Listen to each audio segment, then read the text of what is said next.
Israel Iran जंग updates. पहला दिन, ईरान पर इजरायली एयर स्ट्राइक, न्यूक्लियर ठिकानों पर हमले।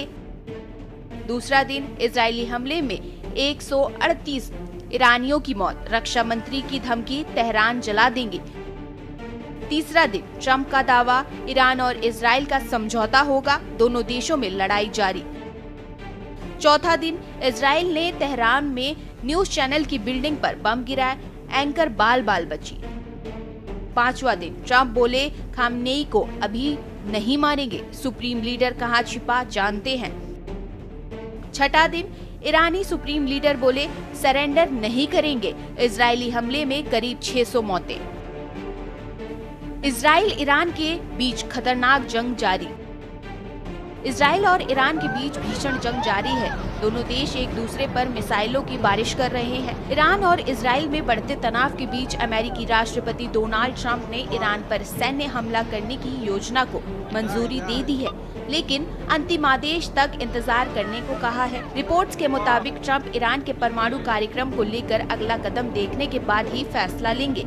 इसी बीच इजराइल ने अराक रिएक्टर इलाके के आसपास बमबारी शुरू कर दी है। साथ ही इजरायली रक्षा बल ने इस इलाके में रहने वाले लोगों से इलाका खाली करने की अपील की। ईरान ने जवाबी कार्रवाई करते हुए इजराइल के तेल अवीव, बीरशेबा, रमतगढ़ और होलोन पर 4 बैलिस्टिक मिसाइलें दागी हैं। इनमें से एक मिसाइल तेल अवीव के अस्पताल पर गिरी है, जिससे पूरे इलाके में अफरा तफरी मच गई। खबरों के मुताबिक इजराइल ने 40 फाइटर जेट से ईरान के तेहरान समेत कई शहरों पर बड़ा हमला किया और अराक रिएक्टर पर बमबारी की। पलटवार करते हुए ईरान ने इजराइल के सरोका अस्पताल पर अटैक किया। हमले के बाद सरोका अस्पताल में अफरा तफरी मच गई और लोग वहां से भागते दिखे। बता दें कि इजराइल ने इराक में अराक हैवी वाटर रिएक्टर पर हमला किया। वहीं अराक में हैवी वाटर रिएक्टर है। यह फैसिलिटी ईरान के न्यूक्लियर प्रोग्राम का एक अहम हिस्सा है। इसके साथ ही अराक में बड़े पैमाने पर हथियारों का उत्पादन होता है। तेल अवीव, बीरशेबा, रमतगढ़ और होलोन पर हमला। लगातार मिल रही खबरों की बात करें तो ईरान ने जवाब में इजराइल के 4 शहरों तेल अवीव, बीरशेबा, रमतगढ़ और होलोन पर 30 मिसाइलें दागी। इनमें से 150 से ज्यादा लोग घायल हुए हैं। वहीं इजरायली पीएम बेंजामिन नेतन्याहू ने कहा कि ईरान जानबूझकर इजरायली नागरिकों और अस्पतालों को निशाना बना रहा है। इजराइल इन हमलों का बदला लेगा। वहीं वॉशिंगटन स्थित एक ह्यूमन राइट्स ग्रुप ने दावा किया कि ईरान में मौत का आंकड़ा अब 639 हो चुका है और 1329 लोग घायल हुए हैं। क्या ईरान ट्रंप से करेगा बातचीत? आपको बता दें कि अमेरिका ने खाड़ी क्षेत्र में सैन्य तैनाती बढ़ा दी है। ईरान में अब तक 450 से ज्यादा और इजराइल में 24 लोगों की मौत की खबरें सामने आई हैं।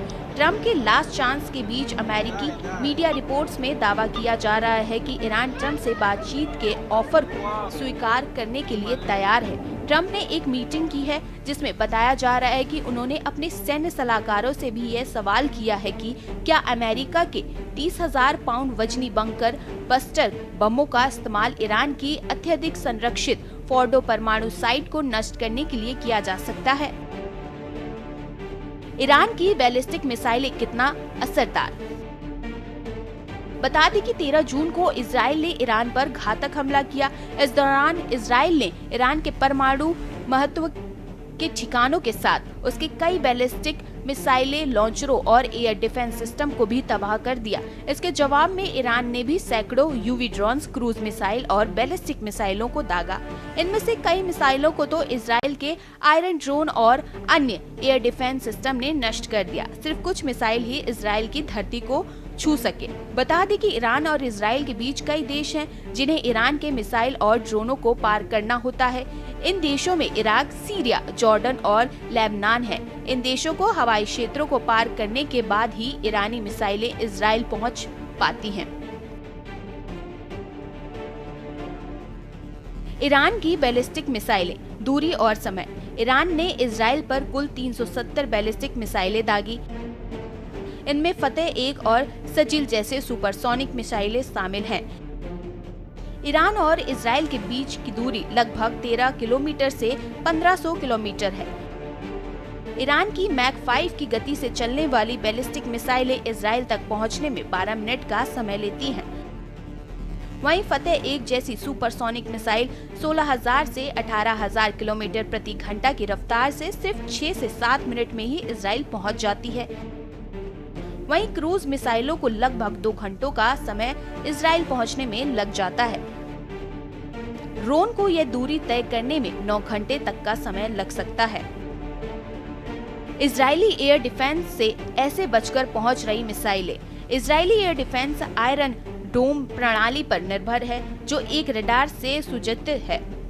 आने वाले मिसाइलों के साथ साथ उसकी गति और दिशा का भी पता लगा लेती है। इसके अलावा डेविड स्लिंग और एरो सिस्टम जैसी इजराइल की एयर डिफेंस सिस्टम को भी ईरानी मिसाइलों को पार करना होता है।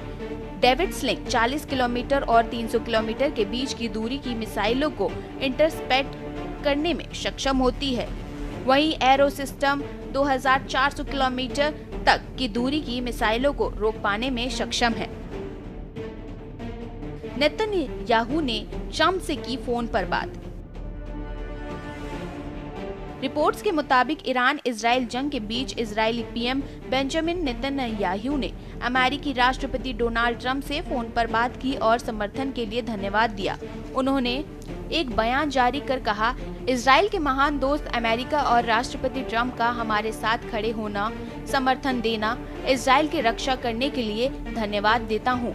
हम लगातार अमेरिका से बात कर रहे हैं। हमने कल रात को भी ट्रंप से बात की है। हमारी बहुत गर्मजोशी से बातचीत हुई। मैं राष्ट्रपति ट्रंप को उनके समर्थन के लिए धन्यवाद देना चाहता हूं।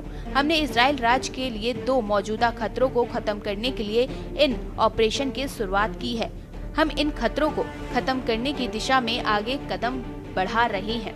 हमने तेहरान के स्पेस पर कब्जा कर लिया है। हम आयतुल्ला शासन पर जबरदस्त ताकत से हमला कर रहे हैं। हम परमाणु हथियारों, मिसाइलों, मुख्यालयों, शासन के प्रतीकों पर हमला कर रहे हैं।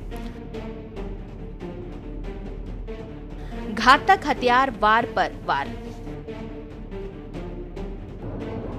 आपको बता दें कि इजराइल शुक्रवार को जब ईरान पर हमले शुरू किए थे, तब उसने ईरान के 3 परमाणु ठिकानों नातांज, फोर्डाओ और इस्फाहान स्थित परमाणु परिसर को निशाना बनाने की कोशिश की थी।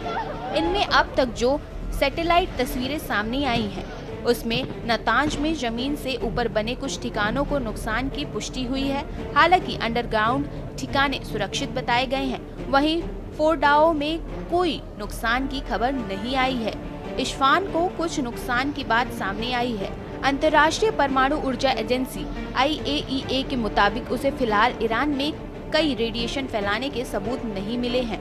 हालांकि उसने निगरानी जारी रखी है।